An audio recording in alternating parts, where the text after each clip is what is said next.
Welcome to the Everyday Matters podcast, a show from NetSmart. Everyday Matters is about the opportunity we have to make a difference. Our collective, cause-connected mission is about impacting healthcare in meaningful ways. We seek to provide a place to share stories about the progress being made, how to overcome challenges, and ideas to inspire.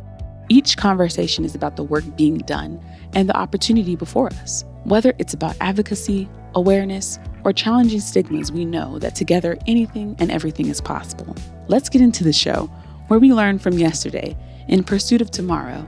Here, we all work to ensure every day matters. The following episode contains sensitive topics, including mental illness and suicide. We want to acknowledge that these discussions can be triggering for some listeners. If you or someone you know is struggling, please know that help is available through the Suicide Prevention Hotline, 988, and other additional resources. Well, welcome everyone to another episode of our Everyday Matters podcast, where it's an opportunity to meet people from across the community, near and far, people who are in pursuit to make a difference through advocacy, awareness, and action to help us find our way in creating healthy and thriving communities in whatever work that is. And today we have a special guest. I say special because Mary, one of our own associates, said we've got to have the team on from Carl's Cause. And that's what we're going to do today. And we're going to talk about who Carl's Cause is. We're going to talk about the mission, which is to change the future of mental health by combating stigma, creating awareness, and connecting resources. And I'm joined today by Kelly Specht. She is the executive director, co-founder of Carl's Cause, and I'm going to let her introduce herself. But I invite you to maybe pause, stop what you're doing. And so much in this day of busyness, we got a lot going on right now, because we're going to have a very in-depth conversation. We're going to take a break and talk about the impact that it has on our lives, and it's very specific. And our hope, our collective hope, is that if you're listening today, that you're one of those people that can help us stop the stigma that keeps people from getting help, that you can be one of the people to raise awareness that you're not alone, that help is out there, and also help us connect the resources that's out there. Kelly, welcome to the podcast. I'm looking forward to this conversation. Mary was so excited about us being able to come together. Why don't we take a minute? I'll let you introduce yourself and tell us a little bit about the organization. All right. Thank you, Tom, so much. And thanks for having me. I really appreciate it. Yes. So my name is Kelly Specht, and I'm married to Bob Specht. We have 3 children, Megan, Carl, and Connor. And Megan and her husband, Tyler, have gifted us with 3 darling grandchildren, too. So we have Bobby Griffin and our sweet little Georgia Kate that's a year-old. So that's our family. And with the exception that we did lose Carl in 2017. So we'll talk about that. Well, and let's go right there. I mean, this is a story that's extraordinarily personal, and I'll let you tell the story. And Carl was a son, brother. He's a member of a community, much like any of us in today, and found himself in a spot that isn't uncommon for people to find themselves in. And I'll let you tell a little bit about that, and then we'll talk about how you started, you and the family started Carl's Cause. Yeah, okay.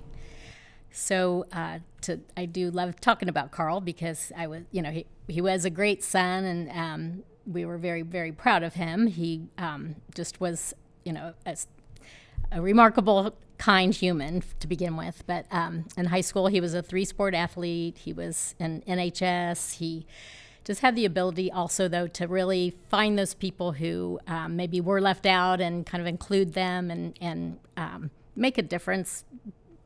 From stories we heard afterwards, just what an impact he made on many people's lives, really throughout high school and college.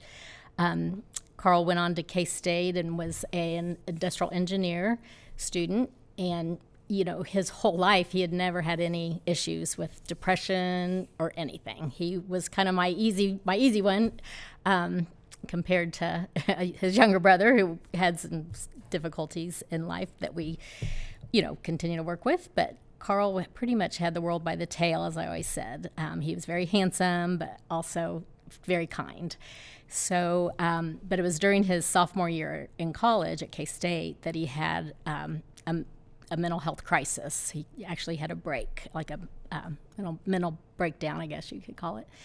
And we never had anything like that in our families. Bob and I are both from large families with many generations, and we weren't aware of mental health issues.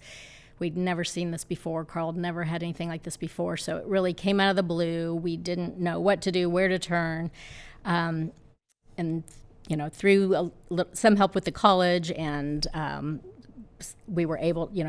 He came home for a semester and just kind of had to let his brain heal, because it really was like, I think, being on fire for a while there, and. But he did get on some medication, some different things to try to help this situation, and eventually went back to K-State, graduated. He was recruited by a Fortune 500 company and moved to DC for training, and then on to Hermosa Beach, California, where he kind of had his dream job, and he said, someplace where I can play golf every day if I want, and he absolutely loved the fresh air, the great weather. He loved to run. He loved, just anything he could do to be outside and stay healthy. And Bob and I certainly went out there, and after he got settled in and met his roommates, and surrounded by good people. And we really thought, whatever happened back in 2012 was just a blip in the screen, and he's doing great. But sadly, about a year or so later, this kind of demon came back and affected him again. And this time, a little more severe situation. And he did lose his job, which was devastating to him, because I don't think people get fired for having cancer or other medical issues. Right. But the mental illness did affect his career, sadly. So eventually, he didn't want to come back to Kansas, but eventually he did. And we're grateful that we had him here for about a year.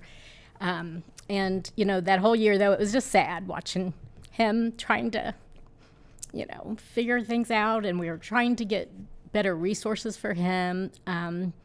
Twice we tried to get him into a hospital, and he, of course, he was very smart and he could talk his way through things, and he was an adult, so we couldn't be in there with them or anything due to any, after you're over 18. So we had no access to care. It did not feel like, and just trying to, appointments are so far out for people because of the waiting list to get in to see people. So just a lot of things kind of compounded, and but it was a beautiful sunny day, June 23rd of 2017, and we got the call, that Carl had ended his life, and so it was just obviously devastating to our family and everybody that knew Carl, I think, because he'd be the last person they'd ever expect, to have this happen. And so... Well, I want to... Hearing that story is powerful and a gift. I know there's people listening right now that you're describing their story. Or something similar to it. True. And I know that's also what motivates you, encourages you to want to be able to come and share Carl and with us what Carl's cause is all about.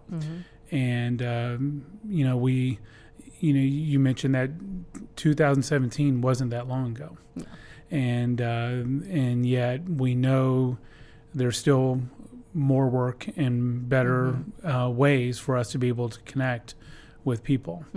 And that's what today's podcast is about. That's what our conversation is today. Is as a parent, I think one of the hardest things, I'm a parent, is, our love for our kids is just hard to measure. It's hard to quantify and talk about. And yet I hear it in your voice. I hear it in the story. And and wanting to do anything and everything that we can to help them, even when we're unsure. And one of the things that's so much admiration for you and your family and what you're doing with Carl's Cause is you want to help others who find themselves there right now, or those who may not know, or when it does come to go make that happen. I think, this is a great way to honor Carl's life. Yes.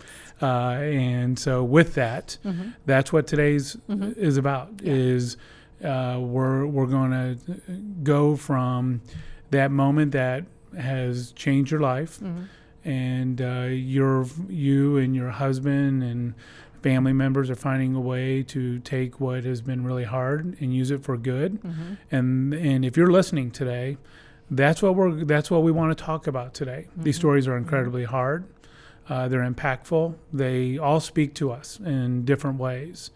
And what we want the conversation to be today is, how can we make a difference? Maybe in our own immediate personal life, or maybe in a friend, maybe someone we know in the community or neighborhood or schools that we're a part of, and how we can help connect those things. So I want to thank you, because it is it's a gift you're giving us to be able to walk alongside with you. So to you, Bob, and the rest of the family members, we're extraordinarily grateful that you would do this for us. So Carl's Cause. Yes. Let's talk a little bit about that, and let's honor Carl's life with the amazing work that you're doing. Because I don't think because you and I were talking beforehand, it wasn't we're going to immediately go start Carl's Cause. It just kind of happened, right? And we'll share the web link, and so that people can hear and learn those things. But in a short amount of time, you've already done a lot of work, and you're making a big impact. And I know you and I and everyone listening and people who are a part of Everyday Matters and who are connected with this cause, our hope is that by talking about these things, bringing awareness, is that we're making a difference to people, that one, they're not alone, that community in life is a team sport, and there are resources available to help, and we'll talk a little bit about those. So let's begin with Carl's Cause, and how did that come to be? Okay, well, I will say that the week or so following losing Carl, when our whole family felt like we were just in a free fall, because we just thought, how will we go on? And my husband made the comment, and he said, we have to bring mental health awareness to the stadium level. And as soon as he said that, it just kind of gave us all some hope. Yeah. Because we thought that's so true. Because if, think about a stadium, you can, seat 40 to 70,000 people. You have all walks of life. You have every age. You have, work communities. You have church communities. You have families. And we thought that would, that is our goal. We want to bring Carl's Cause to the stadium level. And I had never heard that before, the term stadium level. I love that. Yeah. That is, we're going to connect with everybody in the community, because stadium represents people coming from many different phases of life. Exactly. And it could be parents, non-parents, kids, brothers, sisters, and that metaphor is a really good one. Very ambitious too. It is. To go do that. So yes. I love that. Thank you. And, we've kind of centered a lot of things we do with Carl's Cause around things Carl loved. So he loved sports. He played baseball, basketball, and football all through high school, and loved to golf, and was just a fun person. So we try to keep that spirit alive in what we do. So really, Carl's Cause kind of was started more so by accident, I say. At the time, we weren't in any shape to try to start a nonprofit, right, or had any desire to do that. But we had learned about NAMI, the National Alliance for Mental Illness, and they were having something out at the K. And when I saw it online, I said, "Oh my gosh, this is it! We can join them. Let's, they're going to be at the stadium." Right. And so, people who don't know what NAMI is, you want to give a little brief description on that? So they're the National Alliance for Mental Illness, and it's really a group of individuals that are volunteers. A lot of them that they hold classes and workshops for families, right, who are maybe living with a loved one with a mental illness. They also do a lot of workshops for people that do have mental illness. Right. They're a great resource in the community. We didn't know anything about NAMI, unfortunately, beforehand. So when I started learning about them, we thought, well, maybe this is who we're supposed to partner with. So it was the summer of 2018, and NAMI, it turned out they just had a tent out in the parking lot at Royal Stadium. You're right. But we rented a tent as well, had a big tent, and about 200 people showed up, and it was kind of, I always say Carl's Cause kind of started that day. That's cool. Out in the Royals parking lot in a tent. And we just kind of got some momentum then, and my husband's brother insisted that we had a golf tournament that first September, which out at Canyon Farms Golf Course in Lenexa. They were just getting ready to open, and Steve Specht, my husband's brother, said, we're going to do this. He said, I have a lot of members that are retired teachers, and everybody, talks about people they've lost or know who they've lost, and they really felt it was important.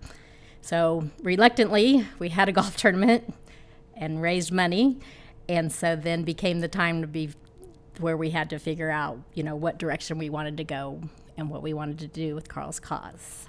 That is very, very exciting. And I love how, part of this journey is finding healing. And sure. I know there's people listening right now who are looking for that healing and looking for what do I do in that. And I love how you and your family started with your husband saying, we got to get this to the stadium level, meaning that is, I think sometimes we forget sometimes part of healing is helping others, and in helping others we help ourselves. Yes. And saying I want to go connect with other people that are out there to let them know that they're not alone, and that if you find yourself here, we can help in areas that we, as you shared, weren't necessarily sure of the resources and the backlog for care and those types of things. And then next thing you know, you find yourself at Royal Stadium with a big old tent and a couple hundred people, and something's happening. And I think that's sometimes how the best things happen in life, is when we come together and we say, we've got to find a better way. And instead of looking around thinking, well, who's going to find that better way? You all said, we are. And it's going to be about Carl. We're going to honor Carl's life through this. And in doing that, we're going to be able to make a difference. That's pretty beautiful. So now we're up to speed. Stadium's going. You got the golf tournament has happened and those things. So what happened after that? Well, so in 2019, we were able to have a really great fundraiser. We decided just to go all out. And it was a dinner, a dance. We had an auction as well. But we also had, by that time, connected with KU Med and the University of Kansas Health System and their new behavioral health department. They were just getting ready to open Strawberry Hill in the fall of 2019. So we decided to kind of partner with them just because we felt like they were doing something that, we couldn't do. It was a resource we wish we would have had for Carl. And we didn't want to reinvent the wheel ourselves and try to come up with a program. So we really felt like the University of Kansas Health System was doing something solid and by opening the Strawberry Hill facility. So they went from about 11-bed unit in the hospital to a 40-bed unit at this new facility. So with our connection there, at our big fundraiser in 2019, they were able to, some of the doctors spoke and helped explain what they were doing and talked a lot about mental health and the importance.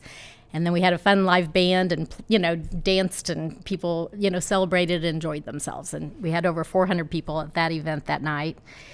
And there, again, our goal, though, was to raise about $30,000 so that we could donate the workout equipment at Strawberry Hill. We thought that would be a cool thing in Carl's memory. Yeah, especially his love for sports. Yeah, that's awesome. Exactly. Well, we ended up raising quite a bit more than $33,000. So then, we kind of came back to the table and had some more discussions with University of Kansas Health System and the Behavioral Health Department. We all just became very bonded, actually, through this, too. They're just great people that we really respect and think a lot of. And with that connection with the University of Kansas Health System, we learned then in 2021 they were going to with the Royals, they were having the very first mental health day at the K, which was huge because they have, the health system gets to pick 3 kind of medical reasons or, medical nights for the at Royals games. Right. So they always have one for breast cancer and usually another type of cancer or childhood illness. But this was the very first mental health day at the K. Wow. And when that was 2019? No, that was 2021. 2021. So it was after kind of COVID, 2020 there was not any baseball that summer. So it was the next year when things were starting to open up. But the cool thing was that Bob, my husband, threw out the first pitch of that game. And I was in the Buck O'Neill seat. And we rallied all of our people who have been supportive of Carl's cause, and we gave out green T-shirts, and we said, just sit anywhere you want in the stadium. Right. And we had over 500 green shirts. Look at that. Stadium that were all, not up high. I mean, they were down low, and a lot of the broadcasters were like, what's all this green about? And everybody had, Carl's cause on the back of their shirt and talked about. That's the power of community. That's the power of cause. So one of our favorite things here to talk about is we serve cause and community, and that's what fuels us to go make a difference. And hence our hashtag Be the Difference. And you all did that. I mean, let's think about that. 5 years ago, 10 years ago, there would never have been a mental health awareness day. It was, we've got these other days and those are things, but to do something around mental health is groundbreaking. And for what your organization has done, along with the partner and being able to say, KU Med saying, hey, why don't we go do this? That's powerful. And that's powerful because there are people out there looking for answers, looking for permission, looking to be told that it's okay to talk about these things. And that's what advocacy does. We talk a lot about advocacy and awareness. People are like, oh, yeah, but what does it do? It makes the conversation okay.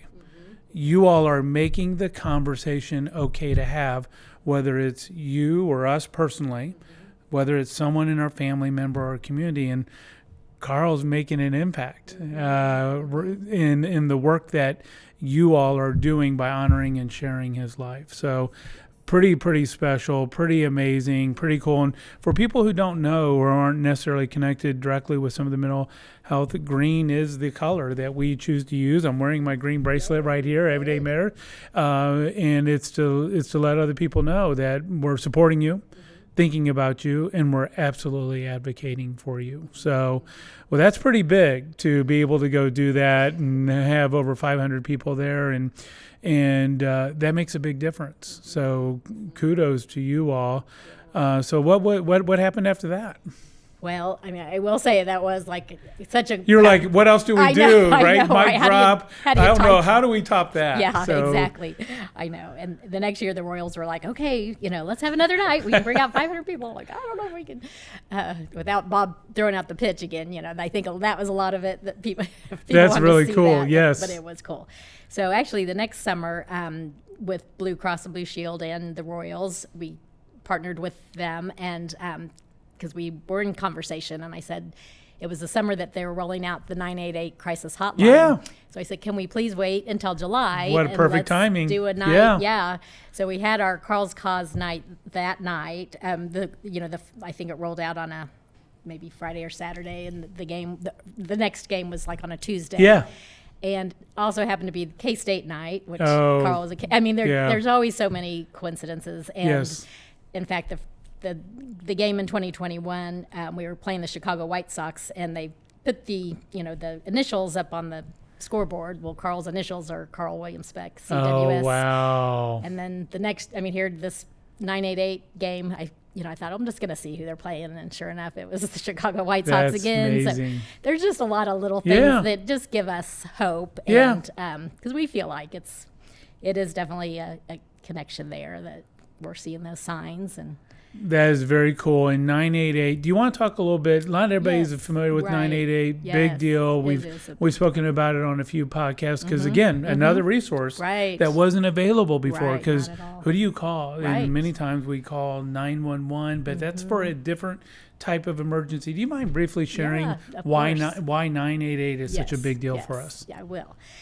So, 988 is called, really it's a crisis lifeline. They don't call it, a crisis line, it's a lifeline.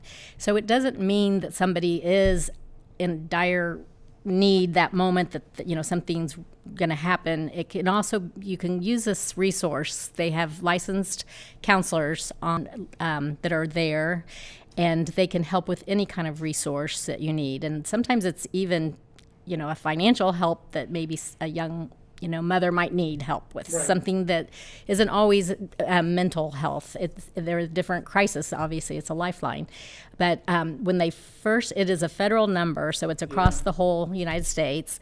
When I first heard about it a couple years prior to them, I'm like, why don't they do this right now? Why are they waiting 2 more years? Yes. I was like livid, and then I realized, of course, it takes a lot of infrastructure, obviously. Yeah, there's a lot of old systems to rethink through and process, and a lot of education and awareness. Exactly. Yeah. And all these lines had to be, manned across the country. So it was a huge undertaking. So it did take a few years, and then it finally did roll out. I think it was 2 summers ago. And so it's just 988. It doesn't alert police to come or anything like that. It's literally a lifeline support. Yeah, it's an opportunity that if people need help right now. Mm-hmm. So if you're listening and you're struggling, right. You are contemplating what's next for you, and you're looking for direction and you don't have someone to talk to, call 988 right now. Have that conversation. You'll be linked with mental health professionals who will be able to talk and navigate through you, and we'll share some of that in the show notes and resources that are out there. But I'm glad you brought that up. We didn't prepare to talk about that today, and we probably need to talk about it more, because I'm still, a lot of people are still unaware of what it is and what it means. It might be its own podcast, and back in 2017, that wasn't a resource that was available for people. Right. Then there was a 1-800, suicide hotline, but unless somebody is at that point, you wouldn't necessarily call that. Or the 988, even if you know someone and you want to figure out how to help them, it doesn't, it can be anyone that can call it. So it's really, I tell people all the time, just call and see, talk to somebody. Yeah, I think, and that's where it begins is, I think in life we can have a lot of connections, and today with social media and our smartphones and those things, we can actually name our connections, but are we truly connected? Right. And that's part of the challenge we find ourselves. Our local county mental health director, Tim DeWeese, will share that we're in an epidemic of loneliness, and I couldn't agree more. And we've forgotten how to have conversation, how to sit down and not have any devices or anything else on and just talk, and we're still human. And the human need for conversation is important. And I hope today, if you're listening to this podcast, you're encouraged by the conversation that Kelly and I have, who's the executive director of Carl's Cause and also the mother of Carl, as we talk about some of the challenging topics around mental health, suicide, behavioral health, well-being, and how we can make a difference. And that's what today's about. Today, the mission for their organization is to help change the future of mental health by combating stigma, creating awareness, and connecting resources. And I think that's a great segue to the next part of our conversation, because as I was learning more about the wonderful work that you all are doing, you've helped out with some pamphlet material that's out there. Can you talk a little bit about that and what that is and what that means? Yeah. Well, so there is NAMI has an excellent pamphlet called Navigating a Mental Health Crisis. And I never knew it existed. And when I first saw it was after Carl had gone, and I couldn't even read it because it made me sick to my stomach to think I could have had this resource, but I didn't know it. And so the pamphlets, it's an excellent piece that NAMI nationally had put together, but it wasn't getting distributed. It wasn't properly printed, to keep as a piece you hold on to type of thing. So really, Carl's Cause, we donated the funds to get that printed by professionally, have it bound so that people could use these booklets, get them out to more people. There's also a digital version, and I send it out all the time to people. So let's make sure we include how people can get that and the digital version, because I know immediately people are saying, how do I get a hold of that? I need to be able to see that, and we'll make that available to them. So that was all NAMI's work. I don't want to, we certainly don't take any credit for the information in it, but we knew we could help fund that. Teamwork. Yeah. Life's team sport. You came and said, how can we help you? This is incredible material. The reconciliation of your own self, of saying this would have been really valuable, and then using that to say, I want to help other people that are out there, is pretty powerful. And, let's talk about the future. Let's in that piece. So, are you still doing the golf tournaments, and when's that held? It's always the Monday after Labor Day, so the second Monday usually, or in September. Right. We always have perfect weather. Last year we did have a little Irish mist coming down most of the day, but well, that's very appropriate for golf. Yeah, right? That's right. So, Yes. And in Kansas, September, that's not necessarily bad either. So right. Yeah. But it's a great day. The tournament usually sells out in about 10 minutes, usually, because everybody who's participated wants to come back typically, and we try to, we don't want to make it too huge, but it's a great day, really impactful, and we've now been raising significant money through the golf tournament. And is there opportunity for people to sponsor or do some of those things, and they can find about that on the website? Yes. Yeah. Fantastic. And what are the funds being used for? So that is something we're very proud of, actually. So I mentioned how we had partnered with the University of Kansas Health System. We did donate the workout equipment, and we started realizing we could do more than just a small amount. We had a pretty good community of people behind us. So with the fundraising we had done, we met with them, and what they said what they really wanted to do was start a behavioral health navigator program. Right. So I had recently spoken to a friend of mine whose husband had a cardiac issue and was at KU, and after he got out of the hospital, he had a navigator, and this navigator helped him all through, after he left the hospital, how to navigate on to rehab, all these things. And it almost made me just sick to my stomach there again, because I thought, why couldn't we have had something like that? Right. And in behavioral health, there has never been a navigation program, because navigators are all privately funded, and people don't give back to behavioral health. There just isn't that funding there available. Right. So we decided. But you're changing that. We are, yes. So we decided that the navigator program was absolutely what we wanted to give our money towards starting. And an excellent woman who started the program found, she looked all throughout the country, and there was nothing like it. Wow. Yeah. That's powerful. Yes. So she started it from scratch at the University of Kansas Health System. She was the very first navigator. Now there are 3 navigators in place, which I'm proud to say. One is with Mayor Lack for children, and there's been 2 for adults. And obviously the need is. If people wanted to find out more about the Navigator program, where would they find that at? Well, it is part of, it's, I think when you're in the health system, it's more of like, it would have to do more with when you're released from the health system after an inpatient stay. So it's not like a freestanding, what I want to, kind of.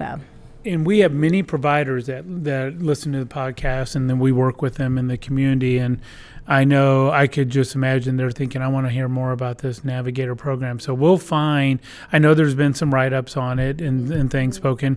We'll include those in there with some contact information as well, because I think that's revolutionary. It's game-changing. It also speaks to the whole sport and the teamwork piece of it is, and it's not just an acute episode that, hey, we fixed and everything's done. Now we're going to walk with you through that journey of healing, recovery, strengthening, and resiliency, and being able to give the tools and resources and support that people need to be able to do that.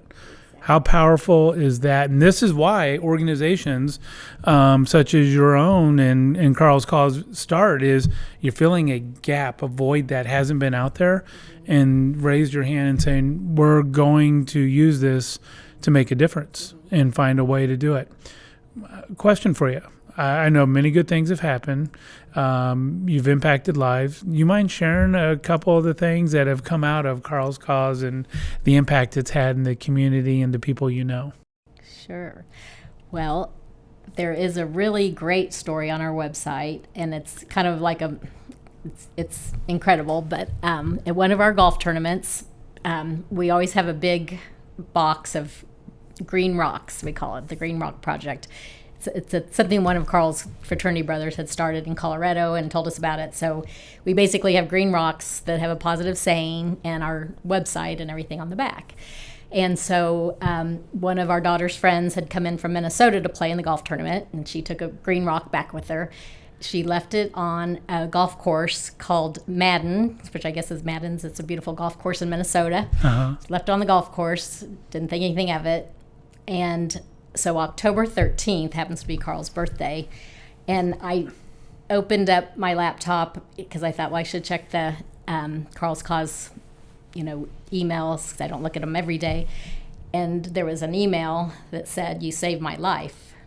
And I first didn't know, I thought, what in the world is this, and who wrote this? And I start reading the story, and true story. So a woman who was from South Dakota she and her friend had gone down to Madden to play golf that weekend, on a weekend, and she was planning on Monday to end her life.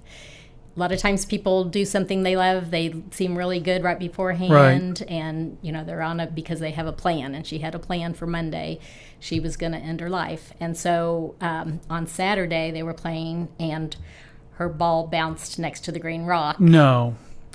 And it just said, "You are loved." And she turned it over, saw our website, and so she and her friend went back to the hotel that night, and she didn't say anything to her friend, and her friend had no idea about her plans. And so she looked us up and looked up the information on Carl's Cause, and she said, but it's still, she still felt like the need, which her plan she had. And so on Sunday, her friend said, well, let's just play the back nine before we leave. So she said, okay, and they did, and her ball ricocheted over and landed by the green rock on Sunday. Wow. I know. So she told her friend what was going on, and they left from there and sought some help for her. Kelly, I know. That is beautiful. And would not have happened if you, your husband, family, didn't have the courage and strength to offer Carl's story through your own pain to help other people. And through a golf tournament where a box of green rocks was found, someone brings it up, leaves it there, that someone finds it and saves their life. Yeah. A woman from South Dakota saw it in Minnesota, and then this was all in September. The email she sent me after she got out of her treatment was on Carl's birthday. I got goosebumps right now, and I'm like, okay. Can't even make it up. It's like, so that, that's a story that we all... Well, thank you. Thank you for sharing the story. Thank you for the work that you and the family and so many of your friends are doing. We talk about having a ripple of goodness. That's what ripples do, is through one thing, we do something, and that finds its way. And sometimes we don't even know through the subtlest thing. That's why we make pamphlets. We do these cause-connected awareness events. Wearing green shirts is because you never know who's listening and the difference that it can make for them. I can't think of a more beautiful story to give an example. You're fortunate to find out. Right. How many times has that made an impact that we don't know, but that good is absolutely happening. Yes. It is powerful. And in so many ways, you're hitting on what this Everyday Matters podcast is all about. Everyday Matters is quite simply, what can we do individually to make a difference in our words and where our feet find us and our deeds to make so that we can bring some goodness, kindness to someone that is struggling, and we may not even know it. It might be a smile, a conversation, a moment to just sit down. It might be a green rock that finds its way, that lets someone know you're not alone. You are loved. You are loved. What a powerful message. And then for them to take the time to tell you what a gift to you and what a beautiful way to honor Carl's life. What would you want to say to someone out there that maybe is looking for help, wondering what to do for someone in their life, and things that you've learned and know now? What encouragement or direction would you give them right now in that same ripple of goodness, if you will, that same power of the rock? What would you tell them? Well, that's a good question, and we, between Bob and I, we probably have somebody reach out to either one of us probably 3 or 4 times a month, Right. that has a loved one that's struggling. And we do wish we had all the answers. We wish it was an easy fix, but it isn't. Probably, I think mental health or mental illness is probably the worst illness there is, because it's a kind of a lifelong battle. It's something that you don't see, so people, Right. You can't put a cast on it and get over it and be well. So I do always tell people, the resources that are out there. I think NAMI is just an excellent resource because they hold a lot of parent support meetings or Right. groups, and where people can talk about that are going through similar things and support each other, because it is it can be a lifelong battle. And, Absolutely. I wish there was a walk-up clinic that was easy and accessible to everybody, and when you needed, you could just go in and get help. But Tom, it's hard. That's a very hard, probably the hardest thing, because psychiatrists are, in demand, and their schedules are backlogged, and it's just, it's not an easy. No, I think it's a little bit like the rock you shared. What was the message on the rock again? You are loved. You are loved. And I think people need to know they are loved. Yes. And it may not be clear what the next steps are, may not be necessarily obvious, but you're not alone. You're loved, and it matters. Yes. The whole thought behind everyday matters. I want to thank you for the gift you gave us today, the gift that you're giving us in the organization, to bring this awareness around this, the opportunity for us to be able to make a difference, whether it's the resources that it's out there, the connections that we make, showing up at a ball game, participating in an event. Yes. All those things make a difference because they show the power and beauty of community. Yes. Taking something that, like these bracelets you and I are wearing, or a pamphlet or a rock, Yes. can dramatically have an impact on someone's difference, like they shared with you. And today you gave us a gift on our podcast, thank you. Very personal. And you shared it eloquently and very inspiring. Thank you. And I know as a parent, moved and motivated even more to find our way to make each and every day matter. Thank you, Kelly. Thank you. If you are listening to this podcast, we will have resources available at the end of things that both Kelly and I spoke about today. We'll give you resources to 988, to counseling and professional help and resources that are out there, material and links to Carl's Cause website, because you may be motivated right now saying, I want to help. I want to be able to do something different. And you don't have to wait. You can get involved now. Yes. You can start wearing these bracelets, That's having right. the conversation and doing those things. And I want to thank all of our listeners for joining us on today's podcast. These are opportunities to talk about things in life that find us far more alike than not. An opportunity to link arms and come together and to make a difference each and every day. And that's why we are passionate about the cause and communities we serve, because we have an opportunity to make every day matter. Thank you for joining us. Until next time. You've been listening to Everyday Matters, a NetSmart podcast. Keep connected with us by subscribing to the show in your favorite podcast player. If you like what you've heard, please rate the show. That helps us keep sharing the stories that inspire our communities. Thanks for listening. Until next time.